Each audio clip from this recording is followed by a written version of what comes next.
বুক cafe বুক রিভিউয়ের আজকের পর্বে দারুণ ইন্টারেস্টিং টপিক, অফবিট টপিক, যেটা তোমরা খুব পছন্দ করো, সেটা হচ্ছে পুরনো বই ভার্সেস নতুন বই।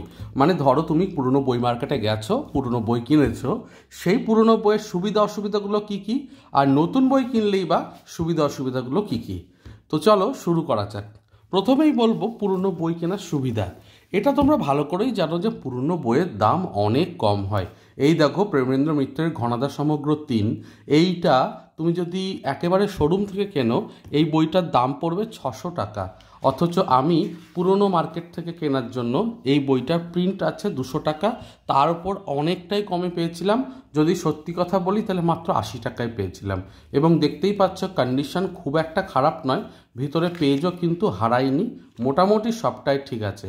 হয়তো আনন্দ পাবলিশার্সের বই বলেই এতটা স্ট্রং হয়ে রয়েছে, কারণ ওনাদের বাঁধাই খুব ভালো হয় এবং রিসেল ভ্যালুও মানে যথেষ্ট ভালো হয়। তো যাই হোক, কোয়ালিটি ঠিকই আছে। তো এইবার এই ফার্স্ট পয়েন্টটা দিয়ে আমি শুরু করছি, যে যারা স্টুডেন্ট আছো, কলেজ লাইফে আছো, তাদের জন্য কিন্তু এই ধরনের বই কেনা খুব সুবিধাজনক পুরনো বই মার্কেট থেকে। এটা হচ্ছে প্রথম প্লাস পয়েন্ট।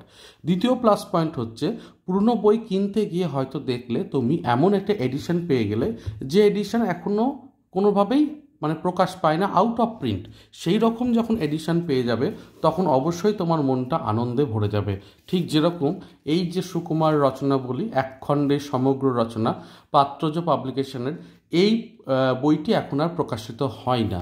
সুকুমার রচনাবলী বিভিন্ন খণ্ডে আনন্দ থেকে প্রকাশিত হয়, কিন্তু এই বইটার মধ্যেই সমস্ত খণ্ডক রয়েছে, মানে জীবজন্তু, সুকুমার রায়ের লেখা থেকে শুরু করে আবোল তাবোল কবিতাগুলো, এমনকি তার মজার মজার গল্পগুলো, পাগলা দাশু, সবটাই কিন্তু এই বইটার ২ মলাটের মধ্যে রয়েছে। বইটার কন্ডিশনও কিন্তু যথেষ্ট ভালো, ইলাস্ট্রেশনও দেওয়া রয়েছে। কাজেই দ্বিতীয় পয়েন্ট হচ্ছে তুমি পুরনো বই মার্কেট থেকে অনেক সময় আউট অফ স্টক এমন এমন বই পেয়ে যাবে যেগুলো তোমাকে অবাক করবে। ৩ নম্বর প্লাস পয়েন্ট হচ্ছে পুরনো বইয়ের একটা ভাইবসই আলাদা।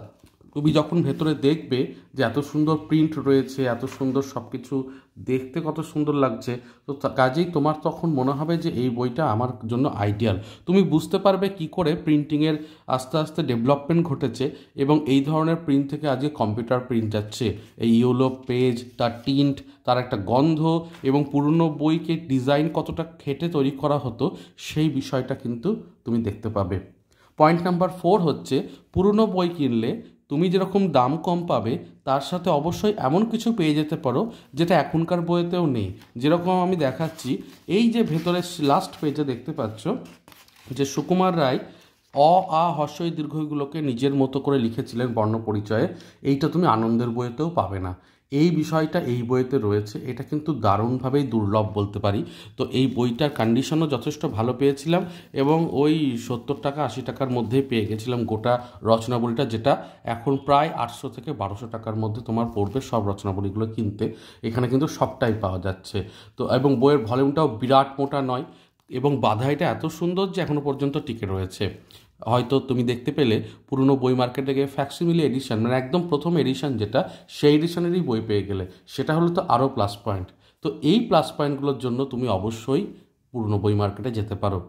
কিন্তু প্লাস পয়েন্টের সাথে কিছু মাইনাস পয়েন্টও আছে, তবে সেগুলো আলোচনার আগে নতুন বই কেনার প্লাস পয়েন্ট মাইনাস পয়েন্টের দিকে একটু চলে যায়। এবার নতুন বইয়ে তো অবশ্যই তুমি একদম ফ্রেশ কপি পাচ্ছ, কোনো রকম দাগ থাকবে না, কোনো রকম সমস্যা থাকবে না, সুন্দর বই পাবে, এবং বইগুলোকে তুমি যত্ন সহকারে রাখবে, বইগুলো দেখতেও ভালো লাগবে। তো এই ফিলটা তো আছেই। নতুন বই অনেকেই কেনেন এবং অনেকেই রেখে দেন নিজের কালেকশনে বই পড়ার পরে, এবং সেগুলো দেখতে ভারী সুন্দর লাগে। তবে নতুন বই আর পুরনো বইয়ের মধ্যে কিছু ভালো খারাপ দিকও রয়েছে, যেটা নিয়ে আমি আলোচনা করতে যাচ্ছিলাম।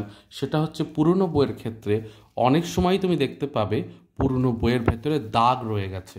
হয়তো দেখা যাচ্ছে কোনো কারণে দাগ রয়েছে, কোনো কারণে জায়গাগুলো ফাটা রয়েছে।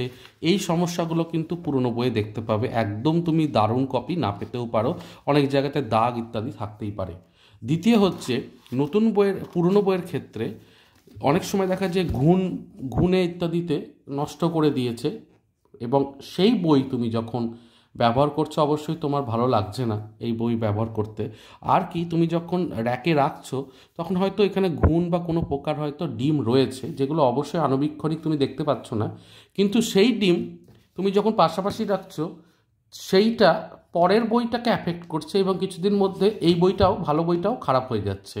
অর্থাৎ তুমি জানতেও পারলে না একটা পুরনো মার্কেট থেকে বই নিয়ে আসলে, এবার তুমি তো জানছো না যে সেই বইটা কজন ব্যবহার করেছে, কিভাবে রেখেছে, কোন কন্ডিশনে বইটা ছিল আগে, সে সম্পর্কে তোমার কিন্তু ধারণা নেই।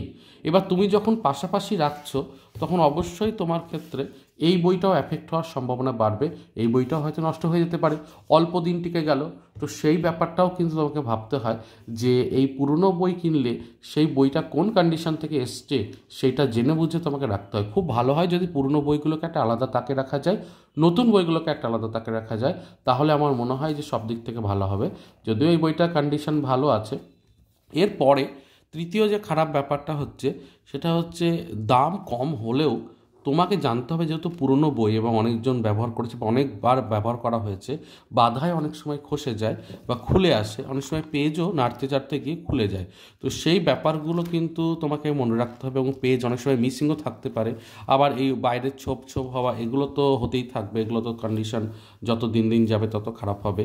কাজেই তুমি পুরনো বই পেলেও যে একেবারে সুন্দরভাবে বইটাকে ব্যবহার করতে পারবে তা নয়, তোমাকে যত্ন অনেক জানতে হবে, ভালোভাবে রাখতে হবে যাতে বইটাকে তুমি রাখতে পারো দীর্ঘদিন ধরে।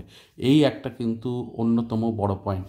আবার পুরনো বইয়ের ক্ষেত্রে অনেক সময় দেখতে পাওয়া যাবে যে ভেতরে কেউ একজন হয়তো লিখে রেখেছে, এই জায়গাটায় কোনো কাউকে গিফট দেওয়ার জন্য লিখে রেখেছে, বা কোনো জায়গায় হয়তো দেখা যাচ্ছে যে সে কিছু নোট লিখে রেখেছে।